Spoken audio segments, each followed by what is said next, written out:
bem? Estamos aqui para dar início a mais um dos nossos ciclos da Escola Bíblica Dominical e essa semana estaremos começando o ciclo de número 4, nesse trimestre. Nossa nova revista ela tem como tema Portando uma Nova Identidade. E a lição de número 1, que estaremos estudando no dia de hoje, tem como seu tema um novo caráter, a lei do reino de Deus. O texto áureo para a nossa lição, ou o texto para a nossa meditação, se encontra em Romanos, capítulo 14, e o verso de número 17. E diz assim: porque o reino de Deus não é comida, nem bebida, mas justiça e paz e alegria no Espírito Santo. Romanos, capítulo 14, e o verso de número 17. E o nosso texto bíblico base se encontra em Mateus, capítulo 5, e do verso 1 ao 12. Mateus, capítulo 5, do verso 1 ao 12. Nesta semana, nós, como o tema mesmo já nos diz, estaremos estudando sobre um novo caráter, a lei do reino de Deus. E o texto que nós estaremos utilizando para essa lição, como nós já mencionamos, que é Mateus capítulo 5, do verso 1 ao 12, se trata do Sermão da Montanha, ou Sermão do Monte, que é o ensinamento mais notável ou mais, sim, admirado, já registrado na Bíblia, o ensinamento de Jesus mais notável registrado na Bíblia. Mas por que, que esse sermão, tem esse nome? E no tópico 1, o autor vai nos dizer o porquê que esse sermão acaba recebendo esse nome. Então nós vamos ver que Sermão da Montanha ou do Monte recebeu esse nome porque Jesus estava assentado sobre um monte, rodeado pelos seus discípulos, quando pronunciou esse sermão. E a multidão estava na planície para ouvi-lo.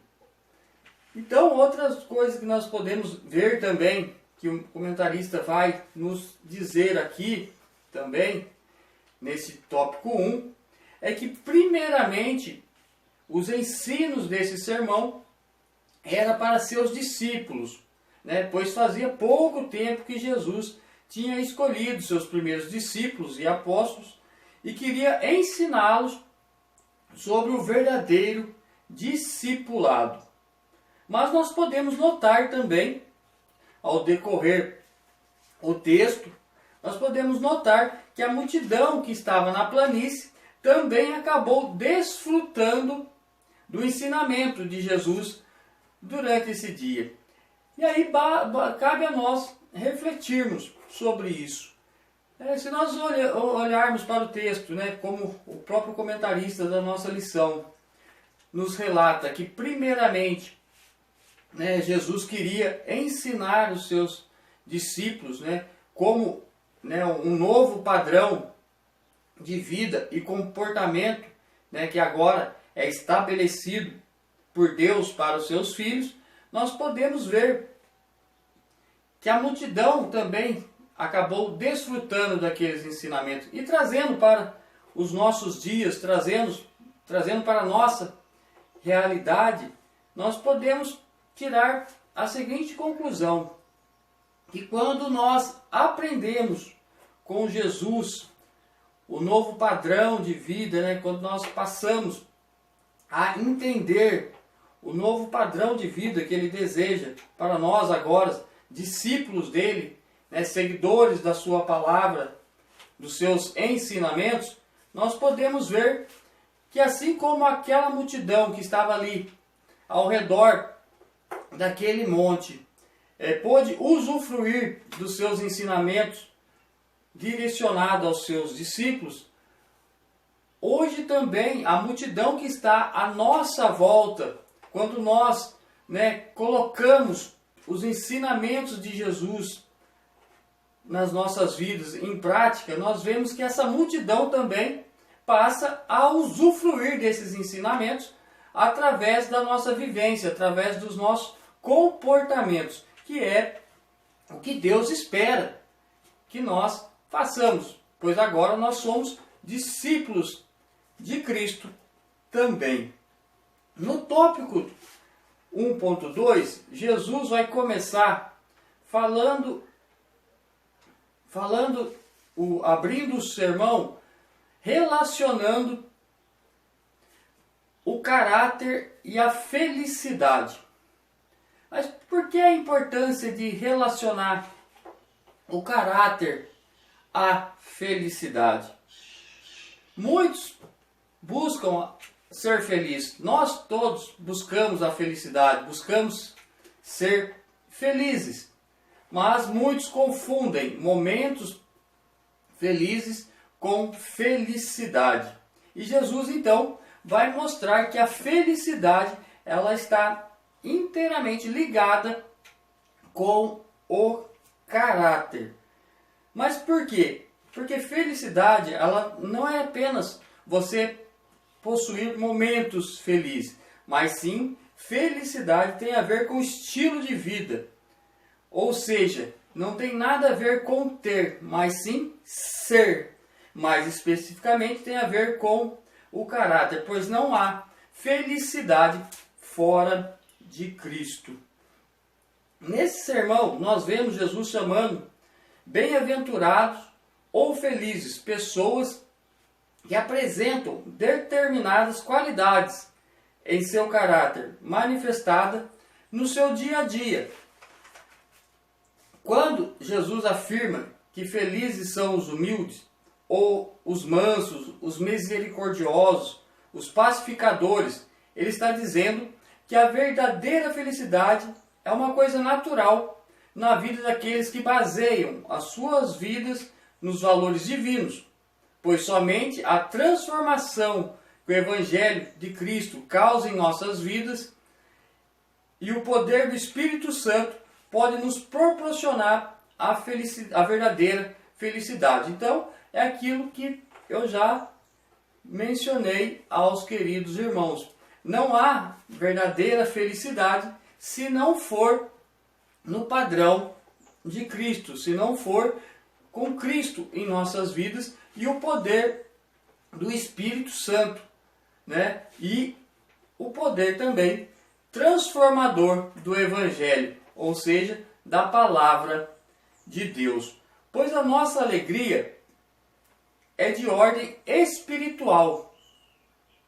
É o prazer, a satisfação em servir a Deus. Mesmo quando estamos em dificuldades, nós temos paz e alegria, pois Deus está derramando o seu amor em nossos corações e também nos guardando das provações. Nós podemos ver isso em Romanos capítulo 5, a partir do verso 1. Vamos ler Romanos capítulo 5?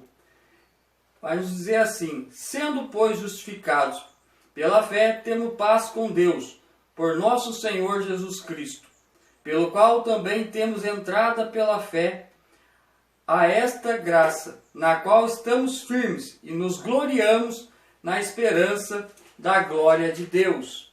E não somente isto, mas também nos gloriamos nas tribulações, sabendo que a tribulação produz a paciência, e a paciência a experiência, e a experiência a esperança.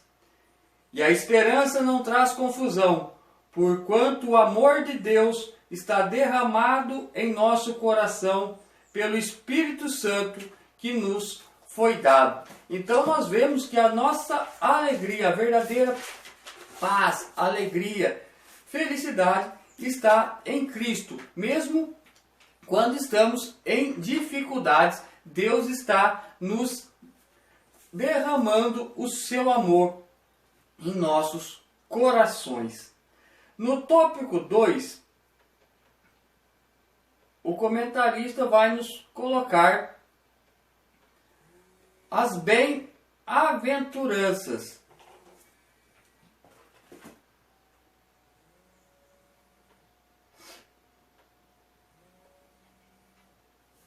No tópico 2.1, bem-aventurado os pobres de espírito.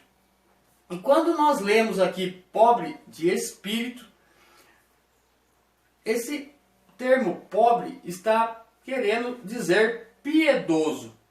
Aqui nós podemos então entender bem-aventurados os pobres de espírito ou bem-aventurados os piedosos.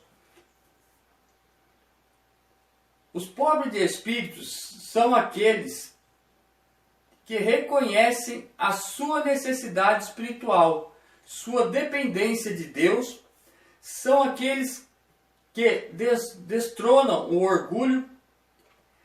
Então Jesus diz: somente os que manifestam essa disposição em seus corações herdarão o reino de Deus. Depois vai vir bem-aventurado os que choram. Quando Jesus está falando bem-aventurados os que choram, ele está querendo dizer bem-aventurados aqueles que são quebrantados de coração, ou seja, aqueles que choram com verdadeiro arrependimento pelos seus pecados, ou aqueles que choram em favor das dificuldades, dos problemas sofridos pelo seu próximo, que se compadece da dor do próximo. Então, esses são os bem-aventurados, os que choram, e serão por Deus consolados.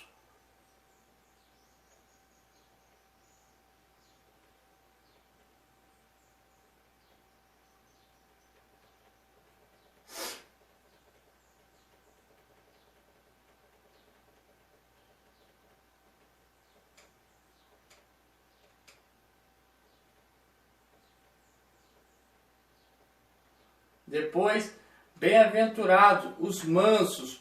Mansidão não é a aparência de modéstia, nem também uma referência a apenas ser paciente com as pessoas. Pois aqui o termo significa muito mais que isso, muito mais do que não ser arrogante. O texto aqui, o termo, trata de uma submissão total à vontade de Deus. Então, quando nós falamos bem-aventurados os mansos, Jesus ali está querendo dizer bem-aventurados aqueles que são submissos ou se submetem à vontade divina para as suas vidas. E esses herdarão a terra, ou seja, reinarão com Cristo numa terra futura. Depois vai vir bem-aventurado os que têm fome e sede de justiça. Quando nós falamos bem-aventurados os que têm fome e sede de justiça, Jesus ali está querendo dizer que bem-aventurado é aquele que busca, que tem fome e sede por mais a presença de Deus em sua vida. Ou seja, a gente tem que estar sempre buscando a presença de Deus, pois só Ele possui a verdadeira justiça, pois só Ele é justo. Então, quando nós falamos fome e sede de justiça, é a busca ávida, prazerosa e constante pelo exercício da justiça divina em nossas vidas. Ou seja, a busca permanente de Deus em nossas vidas. Depois, bem-aventurado os misericordiosos. Misericórdia é a bondade em ação. Quem recebeu a misericórdia de Deus tem como a obrigação de ser misericordioso para com os outros, pois o cristão que não é misericordioso está na prática desprezando a misericórdia de Deus em sua vida, pelo qual foi salvo. Jesus é muito claro: somente os misericordiosos alcançarão misericórdia.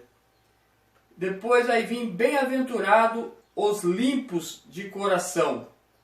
Ser limpo de coração é ser puro de coração e ter um coração santificado. O que só é possível quando permitimos que o amor de Deus seja derramado em nosso coração, como nós lemos em Romanos capítulo 5 e o verso de número 5. Somente um coração puro poderá ver Deus, no sentido tanto de usufruir a sua presença gloriosa aqui na terra, quanto um dia vê-lo face a face na eternidade. Em Hebreus capítulo 12 e o verso de número 14, vai nos dizer, a Bíblia é bem clara em nos relatar que sem santificação ninguém verá o Senhor. Então, nós vemos que somente os limpos, os verdadeiros limpos de coração, poderão, ver a face de Deus. Hebreus capítulo 12 e o verso de número 14 vai dizer assim: segue a paz com todos, e a santificação, sem a qual ninguém verá o Senhor. Depois nós vamos ver: bem-aventurado os pacificadores. São aqueles que foram salvos em Cristo, têm paz com Deus, como nós lemos em Romanos capítulo 5 e o verso de número 1. Todos aqueles que foram salvos em Cristo agora têm paz com Deus e são chamados para serem pacificadores ou promotores da paz. Jesus, ele vai apresenta o ser pacificador como uma característica marcante da identidade do cristão. Isto é, do caráter que ele deve manifestar como filho de Deus. Pois alguém que se diz cristão e semeia contendas, ou é do tipo que não está nem aí se o circo pega fogo, não é um verdadeiro cristão. Pois um verdadeiro cristão faz tudo o que estiver ao seu alcance para promover paz entre as pessoas. Também vamos ver a oitava bem-aventurança, nós vamos ver: bem-aventurados os que sofrem perseguição por causa da justiça. Esse texto não se aplica àqueles que se fazem de vítima ou deliberadamente provocam situações de conflito, mas sim aquele que, por fazer o que é correto, aqueles que seguem a palavra de Cristo, a palavra de Deus, e são perseguidos por isso. Não aqueles que fazem coisas erradas e são perseguidos, mas sim aqueles que fazem a vontade de Deus e são perseguidos. Esses cumprem a vontade de Deus e eles são bem-aventurados, porque Deus os galardoará grandemente nos céus pela sua fidelidade em meio às provações.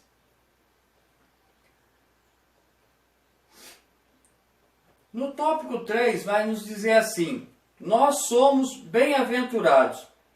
Os filhos de Deus são bem-aventurados, felizes, porque eles rejeitaram os valores do mundo e abraçaram os valores eternos do reino de Deus, sem os quais é impossível alguém ser feliz nesse mundo perdido. Ao final do Sermão do Monte, Jesus é claro: somente aqueles que praticam os valores ensinados por ele em seu sermão, dentre eles aqueles valores apresentados nas 8 bem-aventuranças que nós mencionamos há pouco, não serão abalados espiritualmente, mas permanecerão firmes para sempre. Mateus, o capítulo 7 e o verso 24 e 25. Mateus, capítulo 7, os versos 24 e 25.